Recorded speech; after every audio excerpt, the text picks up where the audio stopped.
I'd been invisible in this family for 29 years.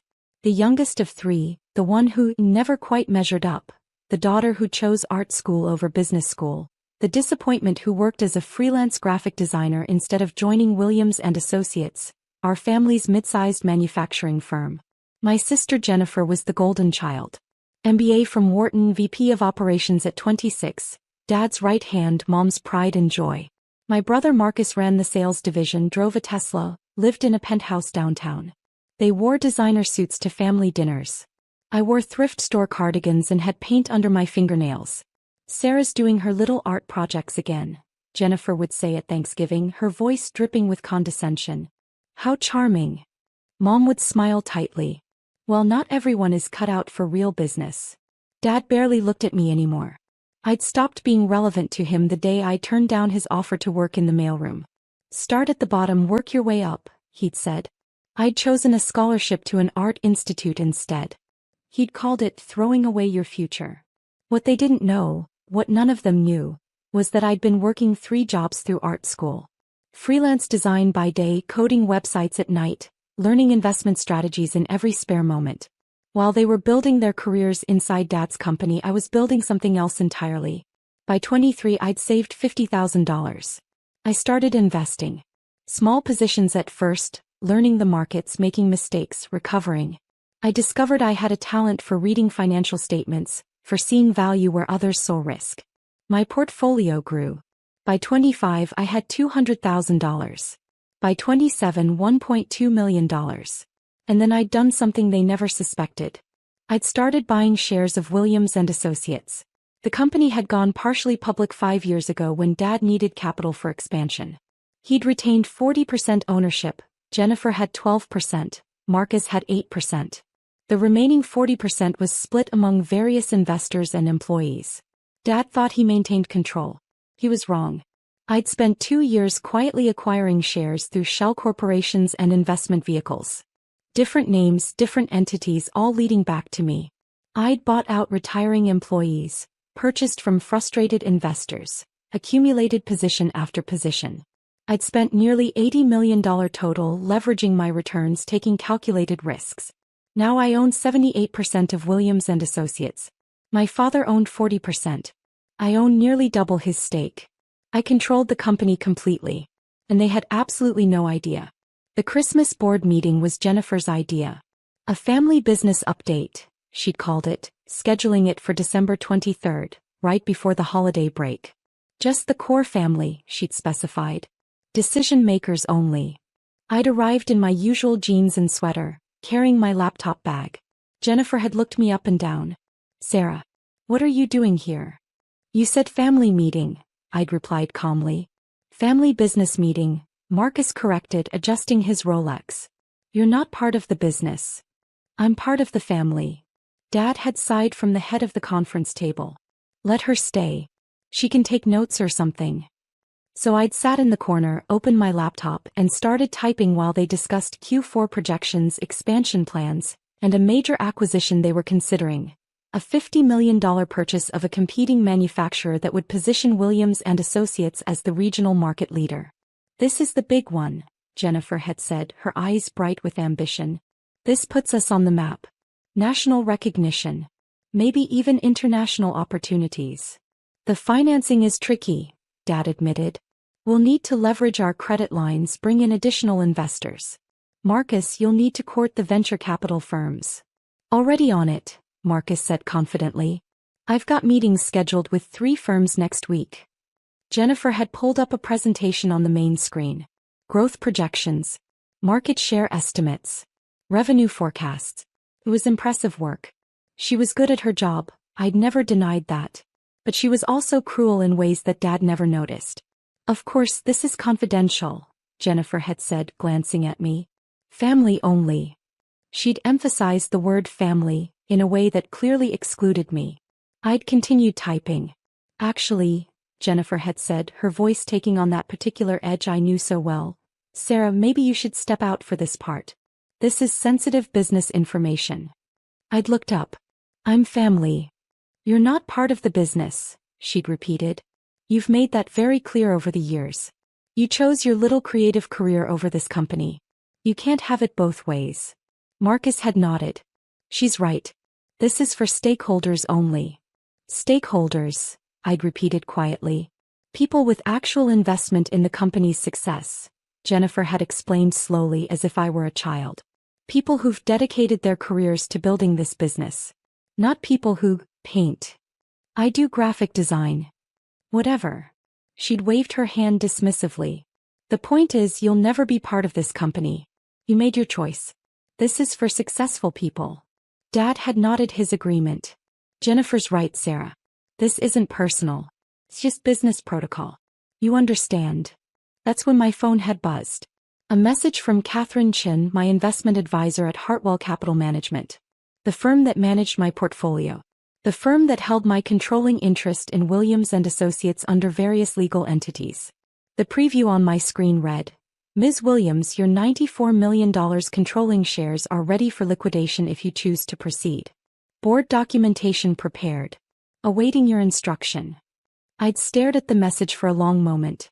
29 years of dismissal. 29 years of being told I wasn't good enough, wasn't serious enough, wasn't part of the real family. 29 years of watching Jennifer receive praise for achievements I could have matched if anyone had believed in me. The acquisition they were planning would be transformative for the company. It was a smart move. Jennifer's analysis was solid. But they'd need every dollar of credit, every investor relationship, every bit of financial stability to pull it off. And I could end it with a single phone call. Sarah. Jennifer's voice cut through my thoughts. Did you hear me? We need the room. I'd looked up at her.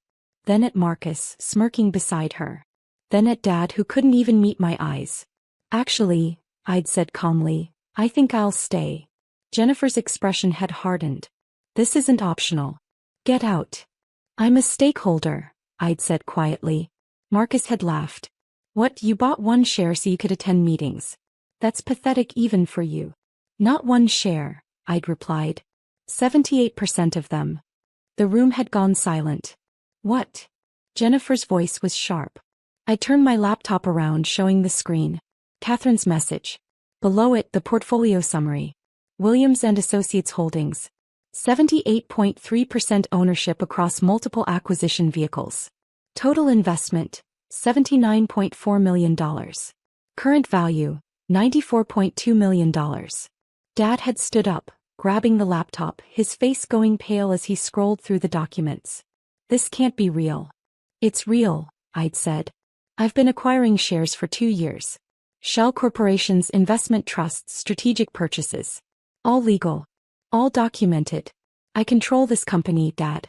I have since October. You. Jennifer's voice had risen. You can't afford. This is impossible. Where would you even get this kind of money? I earned it, I'd said simply. While you were working your way up Dad's corporate ladder, I was building my own portfolio. Tech investments mostly. Some real estate. I did well. Marcus had been staring at his phone, his face growing red. The shareholder registry. There are listings here for HCM Holdings, Westridge Capital, Pinnacle Investments. All mine, I'd confirmed. Different entities, same owner. Me. This is fraud, Jennifer had snapped. You can't just secretly buy up a company. It's completely legal, I'd interrupted. I filed all the proper documentation. The SEC has every required disclosure. You just never bothered to check who was behind the acquisition entities. Dad had sunk back into his chair. 78%. Which means I control the board, I'd said. I control major decisions. Including this acquisition you're planning. The implications had started to sink in. I watched it happen in real time, Jennifer's face going from red to white, Marcus's hand trembling as he set down his phone, Dad's eyes fixed on the table in front of him. The acquisition. Dad had started. Requires board approval, I'd finished. Which requires my approval. Since I hold the controlling interest. Jennifer had recovered first, her voice taking on a pleading tone I'd never heard from her before. Sarah, this acquisition is crucial. It's a game changer for the company. You saw the projections. This could transform everything. I did see them, I'd agreed. They're impressive. You've done good work. Then you'll approve it? Marcus had asked hopefully. I'd smiled slightly. You just told me I'll never be part of this company. That this is for successful people only. That I don't belong here. That was a misunderstanding, Jennifer had started. Was it? I'd asked. Because you've been saying versions of that for my entire life. At every family dinner, every holiday, every gathering. I'm the failure. The disappointment. The one who chose wrong. We didn't mean. You meant every word, I'd said calmly. And that's fine. You're entitled to your opinions. But you're not entitled to my money. Dad's phone had started ringing. He'd glanced at the screen, his face going even paler. It's Richard from First National. Our primary bank. You should probably answer that, I'd suggested. He'd stepped into the hallway. Through the glass conference room walls, I'd watched him talk, watched his expression shift from confusion to shock to something like panic. He'd come back in, his hand shaking slightly. They're calling our credit line, he'd said hoarsely. Richard says there's been a change in the shareholder structure that affects our debt covenants. They need to reassess our lending terms. That would be my acquisition, I'd said. Changes in controlling interest trigger covenant reviews. Standard banking practice. Jennifer's phone had buzzed. Then Marcus's. Both of them had looked at their screens, then at each other. The VC firms, Marcus had said. They're all backing out. They're saying there's uncertainty about company leadership. Word travels fast in investment circles, I'd observed. My own phone had rung. Catherine Chin. I'd answered on speaker. Ms. Williams, I'm getting calls from several parties interested in your Williams and Associates holdings. There are 3 firms wanting to discuss acquisition of your position. Shall I tell them you're open to offers? Not yet, I'd said. I'm still evaluating my options. Understood. Also, I have the paperwork ready if you want to call an emergency board meeting. As controlling shareholder, you have the right to remove and appoint board members at will. Thank you, Catherine. I'll let you know. I'd ended the call. 3 sets of eyes had been staring at me. You're going to destroy the company, Jennifer had whispered. Everything Dad built. Everything we've worked for. I'm not going to destroy anything, I'd said. I'm going to make a business decision. The same way you've been making business decisions. The same way you decided I wasn't worth including. Sarah, please, Dad had started. Let me ask you something, I'd interrupted. If I had walked in here 2 years ago and said I wanted to invest in the company, wanted to be part of the business, what would you have said? Silence. Would you have taken me seriously? Would you have accepted my money? Or would you have laughed and told me to stick to my art projects? More silence. That's what I thought, I'd said quietly. So I didn't ask. I just did it. I built my own success, made my own money, and bought my way in. Because that's the only language you understand. Power. Money. Control. Marcus had tried a different approach. Look, we were wrong. We should have respected your choices. But this acquisition, it's not just about us. It's about the 200 employees counting on this company. It's about the community. The legacy. Don't, I'd said sharply. Don't try to guilt me with the employees. Where was your concern for people when you mocked my career? When you told everyone at Thanksgiving that I was wasting my life?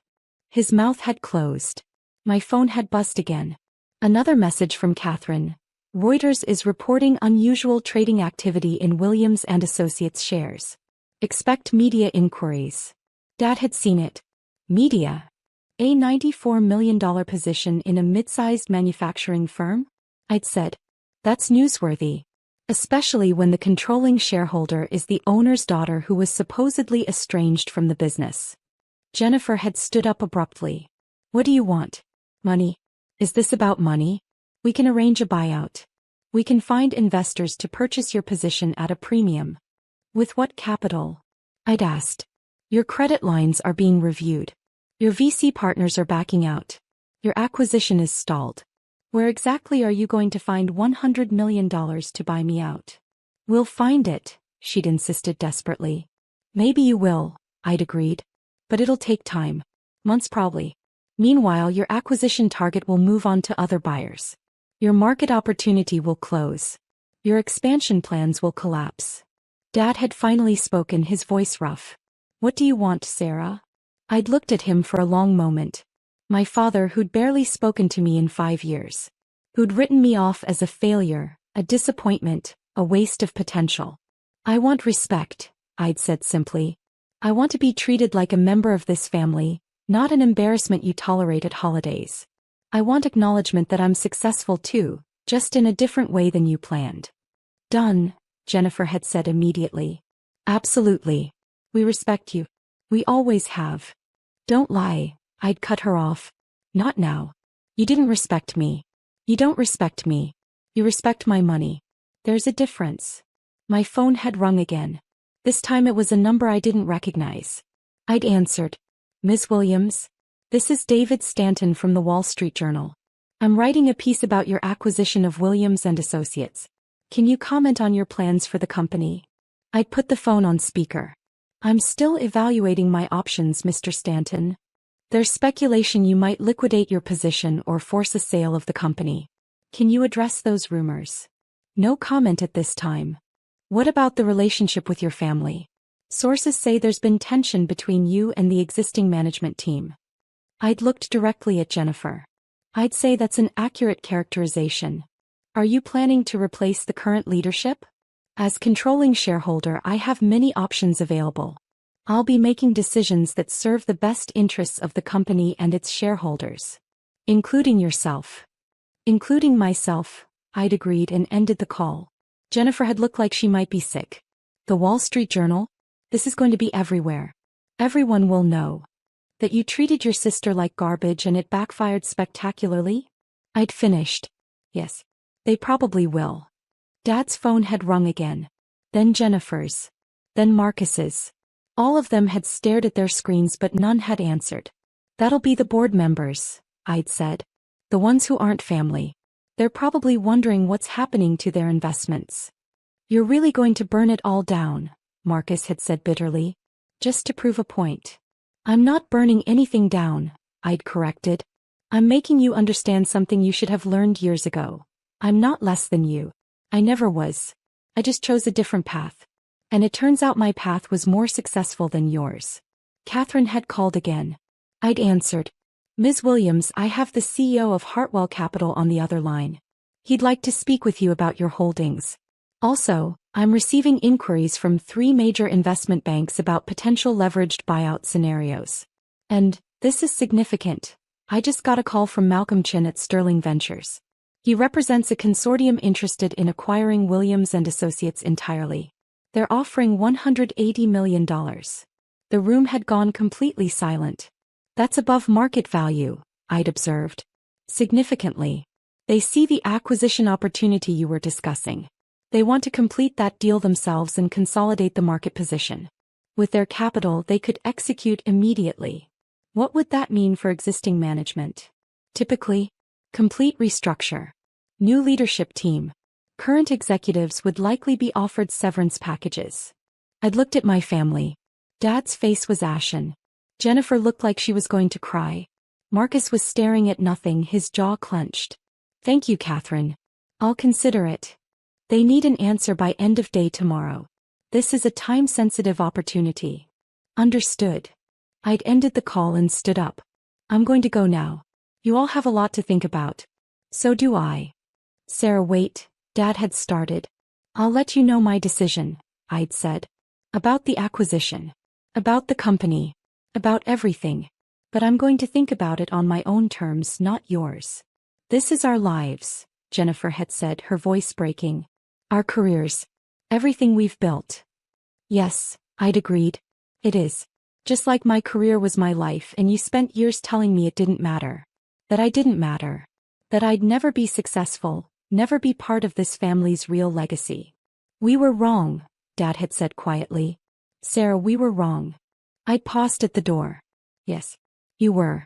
And now you're going to find out what being wrong costs. I'd walked out, leaving them in the conference room. By the time I'd reached my car, my phone was exploding with calls. Investment firms. Media outlets. Business reporters. The board members. Family friends. Everyone suddenly very interested in Sarah Williams, the overlooked daughter who turned out to own everything. I'd driven to my small apartment. Not penthouse, not mansion, just a modest 1-bedroom in a decent neighborhood, and sat on my couch. My laptop was open, showing real-time updates. Williams and Associates stock price was fluctuating wildly on the private markets. News articles were already being published. Secret shareholder revealed in family business drama. Estranged daughter controls manufacturing firm. Williams and Associates in turmoil as hidden majority owner emerges. My phone rang. Mom this time. Sarah? What's happening? Jennifer called me crying. She says you're going to sell the company? Your father's life work. I might, I'd said calmly. How could you? How could you do this to your family? How could I? I'd repeated. Mom, do you remember my art school graduation? You didn't come. You said it wasn't worth taking time off work. But you took a week off for Jennifer's MBA graduation. Do you remember my 30th birthday? I invited everyone for dinner. No one came. You all had a family business dinner that I wasn't invited to. On my birthday. That's different. It's not different. It's the same pattern over and over for my entire adult life. I wasn't worth your time unless I was doing what you wanted me to do. So I stopped asking for your time. I built my own life. And it turned out to be more successful than you ever imagined. So this is revenge. You're going to destroy everything your father built because we hurt your feelings. No, Mom. This isn't revenge. Revenge would be destroying it. I'm considering my options as a businesswoman with a $94 million investment. That's what successful people do, right? Make hard business decisions. She'd been silent. I'll let you know what I decide, I'd said and ended the call. The next 24 hours were chaos. The story had gone national. Forbes picked it up. Bloomberg covered it. My inbox was flooded with interview requests, investment proposals, and messages from people I hadn't heard from in years. The Sterling Ventures offer was real. $180 million for the entire company. They'd restructure, complete the acquisition that Jennifer had planned, and build the empire my family had dreamed of. Just without my family running it. I'd sat in my apartment looking at the offer, thinking about everything. 29 years of being dismissed. Years of watching my siblings receive praise I never got. Years of family dinners where my accomplishments were charming, while theirs were impressive. But I also thought about the 200 employees. The real people whose lives depended on the company. The legacy that, despite everything my father had built from nothing. The fact that Jennifer's acquisition plan really was smart and Marcus's sales strategy really was working, and the company really did have potential. And I thought about who I wanted to be. Did I want to be the person who burned it all down? Or did I want to be better than they'd been to me? On December 24th at 4:47 p.m., I'd called Catherine Chin. I'm not selling, I'd said. You're keeping your position? I'm keeping my position. And I'm approving Jennifer's acquisition. But I'm restructuring the board. I want a seat. Not as silent investor but as active board member. I want quarterly meetings where I'm treated as the controlling shareholder I am. And I want company bylaws updated to reflect reality. Consider it done. Anything else? Yes. I want a formal apology from the executive team. In writing. Delivered to every board member and every department head. Acknowledging that they failed to respect a major shareholder and outlining steps to improve company culture. That's unusual. So is buying 78% of your family's company without them noticing, I'd said. Draft the documents. I'd sent the message to Dad's phone. Acquisition approved. Board restructure to follow. Check your email for terms. He'd called immediately. Sarah? You're approving it? You're not selling. I'm not selling. But things are going to change, Dad. I'm not the invisible daughter anymore. I'm the majority shareholder. And you're all going to treat me accordingly. Yes. Absolutely. Thank you. Sarah, I don't know what to say. Start with the apology letter, I'd said. Make it good. You've got a lot to apologize for. The acquisition had gone through. Williams and Associates had completed the purchase of their competitor, expanded their market position and secured the financing they needed. Because banks and investors were a lot more confident when they knew the controlling shareholder was a woman who'd turned $50,000 into $94 million. The business press had loved the story. The hidden genius of Sarah Williams. How one woman outsmarted her family's business empire. Underestimated daughter becomes controlling shareholder. At the next board meeting in January, I'd sat at the table. Not in the corner taking notes but in a board seat with my nameplate and my voting authority displayed clearly on the agenda. Jennifer had been polite. Professionally polite. Marcus had been respectful. Dad had been different. Quieter. More thoughtful. Less dismissive. Before we begin, Dad had said, I want to formally acknowledge Sarah Williams as our controlling shareholder and welcome her to the board. We're grateful for her support of our expansion and look forward to her guidance going forward. It wasn't the emotional apology I might have wanted years ago. But it was acknowledgement. It was respect. And it was real. After the meeting, Dad had caught me in the hallway. Sarah? Can we talk? I'd stopped waited. I owe you more than what I said in there, he'd said quietly. I owe you an actual apology. Not a corporate statement. A father's apology. Okay. I underestimated you. For years. I thought because you didn't choose my path you weren't successful. I was wrong. You're more successful than any of us. You're smarter than I gave you credit for. And you're a better person than I've been to you. I'd felt something loosen in my chest. Thank you. I'd like to try again, he'd said. If you'll let me. Not as chairman to shareholder. As father to daughter. I'd looked at him for a long moment. That's going to take time.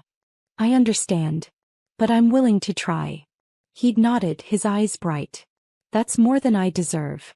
I'd walked out of that building as a different person than I'd walked in. Not because I'd gotten revenge. Not because I'd destroyed anything. But because I'd proven, to them and to myself, that I was exactly as capable, as intelligent, and as successful as I'd always known I could be. They just needed $94 million worth of proof to see it.